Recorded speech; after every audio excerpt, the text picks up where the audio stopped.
అందరికీ నమస్కారం. IYR talks మొదలుపెట్టి ఎఫెక్టివ్గా పోస్టింగ్స్ మొదలుపెట్టి ఒక సంవత్సర కాలం అయింది.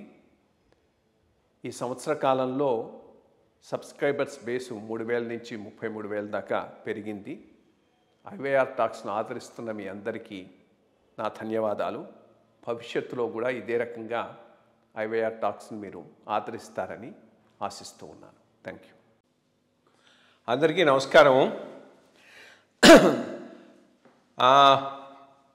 దక్షిణాపథంలో ఉన్న 2-3 రాష్ట్రాల్లో ఒక వింత డిబేట్ జరుగుతూ ఉన్నది. మొట్టమొదట కర్ణాటక, రెండోది తమిళనాడు. కర్ణాటకలో సిద్ధరామయ్య గారు బీసీ సర్వే అని మొదలెట్టాడు. బీసీ సర్వే చేస్తూ అందరి దగ్గరికి పోయి సర్వే అడిగితే ఇన్ఫోసిస్ నారాయణమూర్తి గారు, సుధామూర్తి గారు మేము బీసీలం కాము, ఈ సర్వేలో మేము పాల్గొన్నాము అని చెప్పారు. దానికి సిద్ధరామయ్య గారు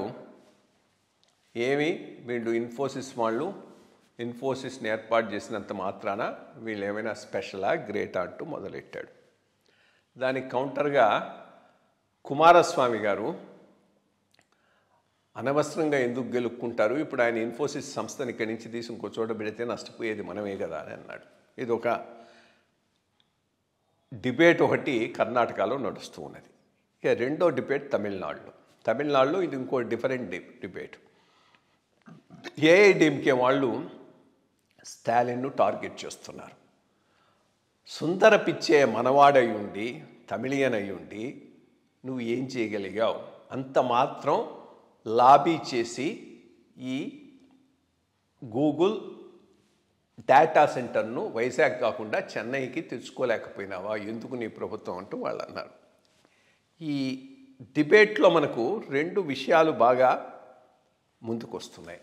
ఒకటి, అంతకు ముందులాగా ముఖ్యమంత్రులు మేమే రాజులము, మేమేం చెబితే అదే శాసనము అనే విధానంతో ఉంటే ఆ రాష్ట్రం నష్టపోతుంది. రెండోది, చాలా హ్రస్వ దృష్టితో రాజకీయ ప్రయోజనాలను ఆశించి రెచ్చగొట్టే రకంగా ప్రవర్తిస్తే దాని ఫలితాలు కూడా రాష్ట్రానికి అనుకూలంగా ఉండకపోవచ్చు. మొట్టమొదట కర్ణాటక ఇష్యూ తీసుకుందాం. నారాయణమూర్తి గారు చెప్పిన దాంట్లో అసమంజసమేమీ లేదు. ప్రధానంగా అదే గనక రాష్ట్ర ప్రభుత్వం సమగ్ర ఇన్ఫర్మేషన్ గ్యాదరింగ్ కోసంగా ఒక సర్వే మొదలుపెట్టి అందరినీ పార్టిసిపేట్ చేయమని అంటే అది వేరే విషయం. దాంట్లో కూడా అది వాలంటరీయా కంపల్సరీయా అనే దాని మీద ఆధారపడి ఉంటుంది. కంపల్సరీ అంటే ప్రతివాడు దానికి రెస్పాండ్ కాకుండా పోవటానికి వీలు లేదు.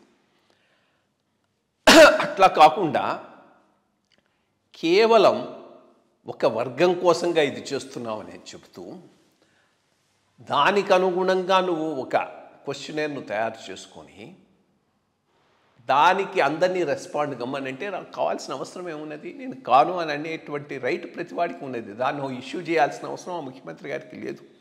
రియాక్ట్ కావాల్సిన అవసరం లేదు. అనవసరంగా రియాక్ట్ అయ్యి అనవసరంగా లేనిపోని కాంట్రవర్సీలు క్రియేట్ చేయడం కిందకి ఇది వస్తుంది.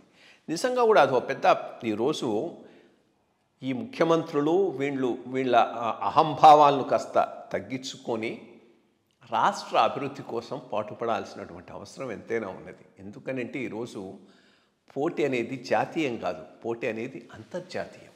ఈ ఇన్ఫోసిస్ రేపు వాళ్ళ ఫెసిలిటీని బెంగళూరే కాదు, బెంగళూరు నుంచి హైదరాబాద్ రావచ్చు, హైదరాబాద్ నుంచి వైజాగ్ రావచ్చు, వైజాగ్ నుంచి కొలంబో కూడా పోవచ్చు, కొలంబో కాదు మనీలాలో తీసుకుపోయి పెట్టుకోవచ్చు.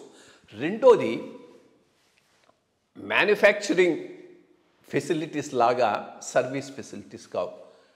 ఈ కంపెనీల్లో పనిచేసే వాళ్ళందరినీ చూచారో లేదో, ఒక ల్యాప్టాప్ పట్టుకొని పోతూ ఉంటారు. ఆ ల్యాప్టాప్ పట్టుకొని పోతాడు, ల్యాప్టాప్తో కూర్చుంటాడు, ల్యాప్టాప్తో తిరిగి వస్తాడు. అంతా ఇన్ఫర్మేషన్ అంతా ల్యాప్టాప్లోనే. అక్కడ కంపెనీలోనే ఒక సిరీస్ ఆఫ్ సర్వర్స్లో డేటా అంతా స్టోర్ అయి ఉంటుంది. కాబట్టి ఒక ప్లేస్ నుంచి ఇంకో ప్లేస్కు షిఫ్ట్ చేయటం అనేటటువంటిది ఒక పెద్ద అంశం కూడా కాదు. మూడోది, ఆల్రెడీ వీళ్ళకు సెంటర్స్ ఒక చోట్లేదు. ఇన్ఫోసిస్కి ఒక సెంటర్ బెంగళూరులో ఉంది, ఒక సెంటర్ హైదరాబాద్లో ఉంది, ఒక సెంటర్ భువనేశ్వర్లో ఉంది, ఇంకో చోట ఉంది. కాబట్టి షిఫ్టింగ్ చాలా ఈజీ. అటువంటప్పుడు వాళ్ళను రాంగ్ సైడ్ రబ్ చేసే విధంగా ప్రవర్తించాల్సిన అవసరం ప్రత్యేకంగా రాష్ట్ర ముఖ్యమంత్రులకు లేదు. అసలు ముందు బెంగళూరులో సరైన ఇన్ఫ్రాస్ట్రక్చర్ ఇవ్వటం, పాట్ హోల్స్ లేకుండా చేసుకోవటం, వాటి మీద దృష్టి పెట్టాలి. కానీ అవి వదిలేసి వాళ్ళను టార్గెట్ చేసి రాష్ట్రానికి వచ్చేటటువంటి కాస్త పెట్టుబడులు కూడా రాకుండా ప్రవర్తించేటట్టుగా కొంతమంది ముఖ్యమంత్రులు ఉన్నారు. అట్లాగే ఈ శివకుమారు, కిరణ్ ముజుమ్దార్ షా, ఆమె పేరు అదే బయోకాన్ హెడ్, ఆమెతో వచ్చినటువంటి చిన్న వివాదం. పాట్ హోల్స్ ఉన్నాయి కాబట్టి ఉన్నాయన్నది ప్రతివాడు ఫీల్ అవుతున్నాడు. బెంగళూరు ఇన్ఫ్రాస్ట్రక్చర్ హారిబుల్ అనేటటువంటిది అక్రాస్ ది వరల్డ్ తెలిసినటువంటి విషయం. దాని మీద కాన్సన్ట్రేట్ చేసి దాని మీద ఖర్చు పెట్టాల్సింది పోనిచ్చి, ఆ మాట అన్నావు కదా అనేది వాళ్ళను నిలదీసేటటువంటి ఈ నాయకత్వాలు రాష్ట్రానికి మేలు చేయవని అహంభావంతో కూడినటువంటి నాయకత్వాలు, రెచ్చగొట్టి అధికారంలో ఉండాలని చూస్తున్నటువంటి నాయకత్వాలు, వీటి వలన ఒరిగేది రాష్ట్రాలకి ఏముండదు, నష్టమే ఎక్కువయ్యేటటువంటి అవకాశం ఉంది. ఇక చెన్నైకి వద్దాం. చెన్నై తమిళనాడు గవర్నమెంట్ నిజమే యాక్చువల్గా ఆర్టిఫిషియల్ ఇంటెలిజెన్స్ డేటా సెంటరు దక్షిణ సముద్ర తీరంలో ఏర్పాటు చేయాలి అనేటటువంటి ఒక డెసిషన్ గూగుల్ తీసుకొని ఉంటే తప్పకుండా ఎవాల్యుయేట్ చేయాల్సినటువంటి ప్లేసెస్లో చెన్నై ఒకటి. ఆ పైన అక్కడ పెడతారా లేదా అనేది వేరే విషయం. బట్ తప్పకుండా వైజాగ్, చెన్నై రెండింటినీ కాంపీట్ చేసేటటువంటి అవకాశం ఉంది. అసలు ఆ కాంపిటీషన్కి అవకాశం లేకుండా స్ట్రైట్ అవే డేటా సెంటర్ వైజాగ్లో ఎస్టాబ్లిష్ చేయడానికి డెసిషన్ తీసుకున్నారు. దానికి కారణం ఏంది? తప్పకుండా ముఖ్యమంత్రి స్టాలిన్ రెచ్చగొట్టే విధంగా మాట్లాడటం, చాలా సంకుచితమైన రాజకీయ ప్రయోజనాలకు అంకితమైపోవటం. దీంతో అటువంటి లీడర్షిప్ ఉన్న ప్రాంతాలకు ఎవరు రావటానికి పెద్దగా ఇష్టపడరు. హిందీ ఫిల్మ్స్ని బ్యాన్ చేస్తామని, హిందీ హోర్డింగ్స్ లేకుండా ఉండాలని ఎటువంటి మెసేజ్ పంపిస్తున్నాడు? ఇది ఎవడైనా అదొక కాస్మోపాలిటన్ సిటీ అనే ఫీలింగ్ వచ్చేటటువంటి అవకాశం ఉండేటటువంటి పరిస్థితి లేకుండా క్రియేట్ చేశారు. అటువంటి పరిస్థితి లేకుండా క్రియేట్ చేసినప్పుడు ఆయనకి ఎవరు వస్తారు, ఎవరు పెట్టుబడులు పెడతారు? తప్పకుండా ఇది అక్కడ ఉన్నటువంటి రాజకీయ నాయకత్వం మీద రిఫ్లెక్షనే. రెండోది, జనరల్గా తమిళియన్ లీడర్షిప్ ఎక్కడున్నా కానీ సాధ్యమైనంత వరకు చెన్నైకి, తమిళనాడుకు ఏదో ఒక రకంగా సహాయం చేయడానికి ప్రయత్నిస్తారు. ఇన్ఫ్యాక్ట్ మైక్రోసాఫ్ట్ సెంటర్ను అవుట్ సైడ్ సియాటల్ పెట్టాలనుకునే అప్పుడు ఒక టీమును పంపించినప్పుడు హైదరాబాద్ కోసం చంద్రబాబు నాయుడు గారు విశ్వ ప్రయత్నం చేశాడు. ఈ మధ్యనే జేఏ చౌదరి గారి మన ఐవైఆర్ టాక్స్ ఇంటర్వ్యూలో చెప్పాడు దాని విషయం, దాని inside story. Microsoft Bill Gates బాబు గారికి ఒకటే మాట చెప్పాడు, నేను ఒక కమిటీని పంపిస్తాను, నిర్ణయం నాది కాదు కమిటీది, బట్ వచ్చిన కమిటీ మాత్రం హైదరాబాద్ను తప్పకుండా చూస్తుంది అని చెప్పాడు. ఆ కమిటీలో యాజ్ యూజువల్ వచ్చిన అతను తమిళియను ఆయన హెడ్ చేశాడు. ఫస్ట్ రౌండ్ ఆఫ్ రిపోర్ట్లో హైదరాబాద్ను సెలెక్ట్ చేయలేదు, చెన్నైని సెలెక్ట్ చేశారు. అది మళ్ళా తెలుసుకొని చంద్రబాబు నాయుడు గారు మళ్ళా బిల్ గేట్స్తో పెద్ద ట్వీట్, ఈమెయిల్ వారు, ఫ్యాక్స్ వారు పెట్టి చేసేప్పటికీ ఆయన ఏమన్నాడు, ఓకే ఇంకొక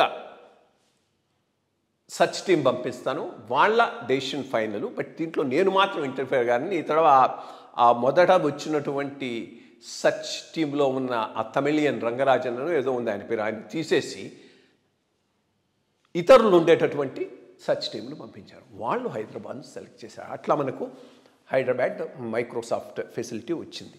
సో వీళ్ళు జనరల్గా ఒక కొంత ఆ సైడ్కు మొగ్గు చూపట్టడం అనేటువంటిది న్యాచురల్. బట్ అది కూడా లేకుండా చేసుకునేటటువంటి రాజకీయాలు ఈరోజు తమిళనాడులో స్టాలిన్ నడుపుతున్నాడు.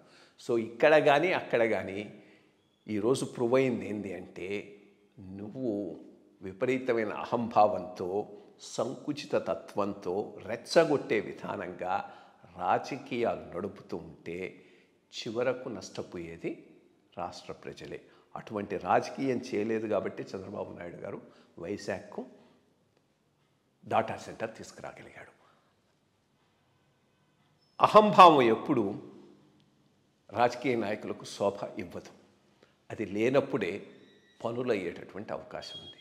దానికి కోర్స్ అంతకుముందు ఉదాహరణ హైదరాబాద్లో వచ్చినటువంటి ఐటీ రెవల్యూషన్, ఈరోజు వైజాగ్లో వచ్చినటువంటి artificial intelligence data centre. Thank you.